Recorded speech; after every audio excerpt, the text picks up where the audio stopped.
서둘러 달라. 네. 뭔가 잘 진척이 없는 상황인 것 같습니다. 그러니까 서둘러 달라라는 얘기가 나온 것 같은데 볼까요?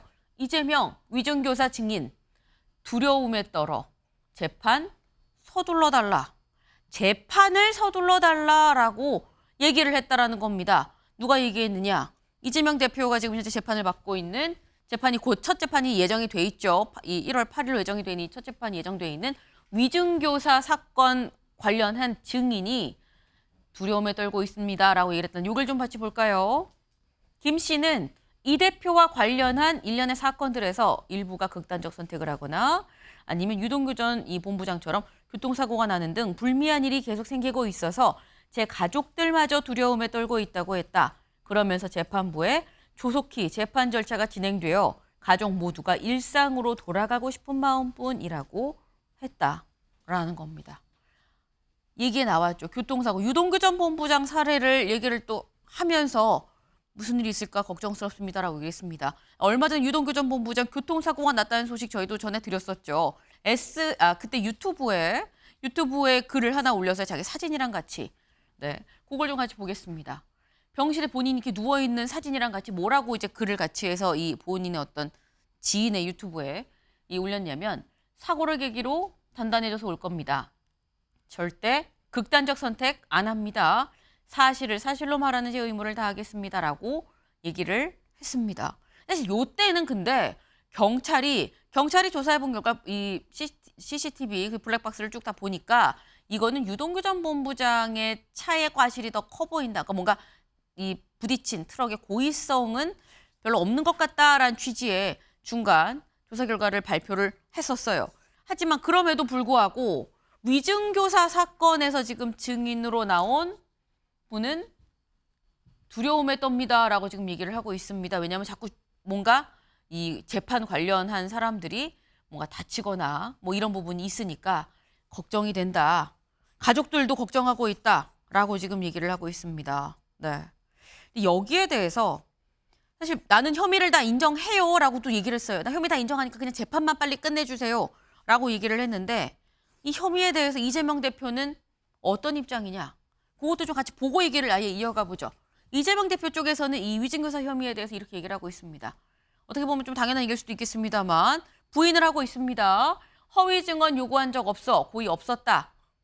지금 공소 내용을 부인을 한 거죠. 공소장에 그리고 위증교사가 무엇인지 특정되지 않았다. 수사가 부당하다. 재판 기록 검토도 다 못해서 이 주장이 맞는지 확인할 시간이 필요하다. 그럼 다시 수사 기록부터 보겠다는 거냐? 그렇다라고 얘기를 했다라는 겁니다. 재판이 좀 길게 이어질 수 있는 약간 시간이 좀 걸릴 수 있는 상황 같다라는 거죠. 여기에 대해서 재판을 좀 서둘러 주세요라고 얘기를 했다는 거 신정현 위원님. 예. 사실 이런 증인이 이런 얘기를 하는 상황이 좀 이례적인 상황이긴 하거든요. 어떻게 보십니까? 네, 뭐 여러 가지로 두려움을 느낀다라는 것은 개인적인 감정이니까요. 거기에 대한 특별한 해석을 붙일 필요는 없을 것 같고요. 거기에 대해서 여러 가지로 이제 두려움을 느끼는 이 현상들은 사실은 이제 이 민주당과 또 이재명 당대표를 얽어매고 있는 여러 가지 사법 리스크에서 또 국민들이 대체로 바라보고 있는 여러 가지 또 관점이기도 할 겁니다. 그래서 저는 이런 생각이 들어요. 그 사법부의 어떤 재판의 과정이 정치에 너무 많이 관여되어 있고 어떤 국민들의 정치적 판단에 너무 많은 영향력을 미치고 있다는 겁니다. 그렇기 때문에 이제 이재명 당대표에 대한 앞으로의 시간은 곧 사법부의 시간으로 저는 전환됐다고 생각하고요. 이 사법부의 시간이 길게 연장되면 연장될수록 지금의 야당, 제1야당과 제1야당의 당대표를 향한 정치 개입의 영향력은 더 커질 겁니다. 그래서 이거에 대한 모든 앞으로에 있는 이재명 당대표를 중심으로 한 사법 리스크는 좀 최대한 빠르고 신속하게 그리고 공정하고 투명하게 어떤 재판의 결과를 낼 수 있도록 사법부가 최대한 노력을 해야 합니다. 그렇지 않으면 훗날 역사에 기록될 때 사법부가 정치에 개입되는 하나의 중요한 사례가 될 수 있다라고 저는 생각을 합니다. 그런 과정에서 아마 여기에서의 위증교사 증인 역시도 아마 같은 발언으로 빨리 끝내달라라는 말을 하지 않았을까 이런 생각도 듭니다. 네. 사실 뭐 두렵다는 건 주관적인 판단 아니겠느냐라는 말씀을 하셔서 근데 말씀 중에 중요한 포인트가 이건 것 같습니다. 지금 정치가 지금 사법화되고 있다라는 얘기 그리고 결국 이재명 대표는 이제 사법부의 시간을 거쳐가야 되는 상황이 아니겠느냐라는 말씀을 하셨는데 조현선 변호사님, 아니다. 도리도리. 네. 저는 지금 정치의 사법화라는 게 과연 이재명 당대표가 만든 것인지를 생각해 봐야 될 것 같아요. 지금 이재명 당대표를 중심으로 해서 장기간 동안 수사가 진행되지 않았습니까? 네. 수사는 그렇게 길게 하고 재판은 신속하게 단기간에 처리해달라. 그것은 어떻게 보면 피고인의 방어권을 철저하게 배제하겠다는 주장으로밖에 저는 들리지가 않고요. 지금 방금 나온 기사 같은 경우에도 위증교사 혐의의 위증 증인의 경우에도 지금 무슨 생명의 위협을 느낀다라는 식으로 말씀을 하는데 그것 자체가 이재명 대표에 대한 악마화 프레임에 갇혀 있는 게 아닌가. 만약에 지금까지 있었던 석연치 않았던 그런 사망 사건이 있었다고 한다면 네. 그것 자체가 수사기관이 밝히면 될 문제입니다. 이재명 대표가 만약 그런 일을 했다고 하신다면 네. 그건 충분한 공권력을 통해서 수사기관을 통해서 밝혔으면 될 문제인데 그런 것들을 전혀 진행시키지 않은 상황에서 괜히 지금 그 사법당국, 검수수사당국에서는 이재명 당대표가 거기에 연관된 것처럼 그런 뉘앙스를 풍기지 않겠습니까? 일반적으로 수사 단계에서 사망을 하는 뭐 참고인이라든가 피의자의 경우에는 검찰 수사가 그만큼 지나치기 때문에 사망하는 경우가 비일비재했었거든요. 그렇다고 한다면 지금 악마화 프레임은 이재명 당대표를 향할 게 아니라 네. 지금 현재 검찰을 향해야 되는 게 타당하다고 할 것인데 어떻게 된 것인지 어떻게 보면 전혀 지금 야당 대표에 불과한 이재명 대표를 향한다는 것 자체가 좀 이해가 되지 않는 것 같습니다. 네. 지금 어떤 이 명확하게 좀 이해가 잘 안 되는 뭔가 좀 수상해 보이는 그런 죽음들이 있다고 한다면 그거는 조사를 통해서 하면 되는 것이고 사실 검찰 조사를 받다가 그런 일이 있으면 검찰 조사가 과해서 그래서 그런 일로 연결되는 경우도 왜 자꾸 이재명 대표를 악마화하는 것이냐라고 또 말씀을 하셨어요. 사실 그런 주장도 또 친명계를 중심으로 좀 나오고 있는 얘기이기도 합니다. 근데 요 사건 관련해서 이 위증교사 사건 관련해서 이재명 대표가 그간 어떤 입장을 냈느냐 그거를 제가 찾다 보니까 이게 지금 병합 혹은 분리 어떻게 재판이 될 것이냐 그 기로에서 했었던 말이 있더라고요. 그거 같이 영상 보고 오실까요?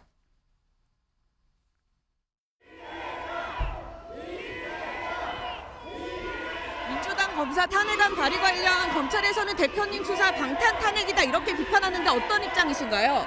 네, 위증교사 관련해서 좀 밀지는 말고 따로 재판 요청했습니다. 네, 위증교사 관련해서 다른 피고인 따로 재판 요청했는데 어떤 생각이신가요? 그리고 이재명 대표 위증교사 사건이 이제 별도 심리로 진행이 되는데 좀 이에 대한 입장이 좀 있으실까요? 정상적인 진행 아니겠습니까? 사건이 전혀 다른 데다가 뭐 김성 씨는 뭔 죄라고 그 재판에 맨날 몇 년 동안 불려가야 됩니까? 너무 당연한 겁니다. 네, 사실 이 재판이 별도 심리를 진행을 하기로 결정이 됐습니다. 그리고 이제 1월 8일 다음 달 8일에 첫 재판이 있을 예정인데 관련해서 이게 별도로 가느냐 아니면 병합돼서 가느냐가 논란이 있었던 이유가 별도로 갈 경우에 굉장히 좀 신속하게 재판이 이루어질 수 있다. 어쩌면 총선 전에 결론이 나는 거 아니냐라는 얘기가 나와서 사실 이 위증교사 재판이 좀 주목을 받았었던 거죠. 근데 지금 조현선 변호사님, 변호사의 입장에서 보셨을 때 아까 뭐 그 말씀을 하시긴 하셨어요. 수사는 길게 하고 재판을 빨리 끝내달라는 게 말이 되냐. 근데 별도 심리면은 빨리 끝날 수 있는 거 아닙니까? 지금 한동훈 법무부 장관이 지금 장기간에 뭐 재판이 진행되지 않겠냐, 그게 네. 우려되지 않냐라고 말씀을 하셨는데 네. 제가 뭐 보도를 보게 되면 이미 변론이 분리되었습니다. 지금 위증을 한 사람, 그리고 위증을 교사했다는 이재명 당대표가 변론이 분리됐기 때문에 그 문제는 더 이상 신경 쓸 문제는 아닌 것 같고요. 재판 자체만 두고 본다면 위증교사 혐의에 대해서도 지금 피고인 입장에서는 부인하고 있지 않겠습니까? 네. 고의성을 부인하고 있는 상태에서는 피고인이 어떠한 부분에서 그런 부분들을 부정하고 있는지, 그다음에 그 지금 수사기관이 가지고 있는 자료를 가지고 어떻게 반박을 할 수 있는 것인지를 따져봐야 되는데 네. 그것이 과연 단기간에 끝날 수 있을 것인가? 지금 총선이 이제 4월인데 얼마 남지 않지 않았습니까? 첫 번째 공판 기일이 1월 8일로 지정이 되어 있다고 네. 하는데 글쎄요, 저는 그 4월 총선 이전에 과연 선고가 가능할까 싶습니다.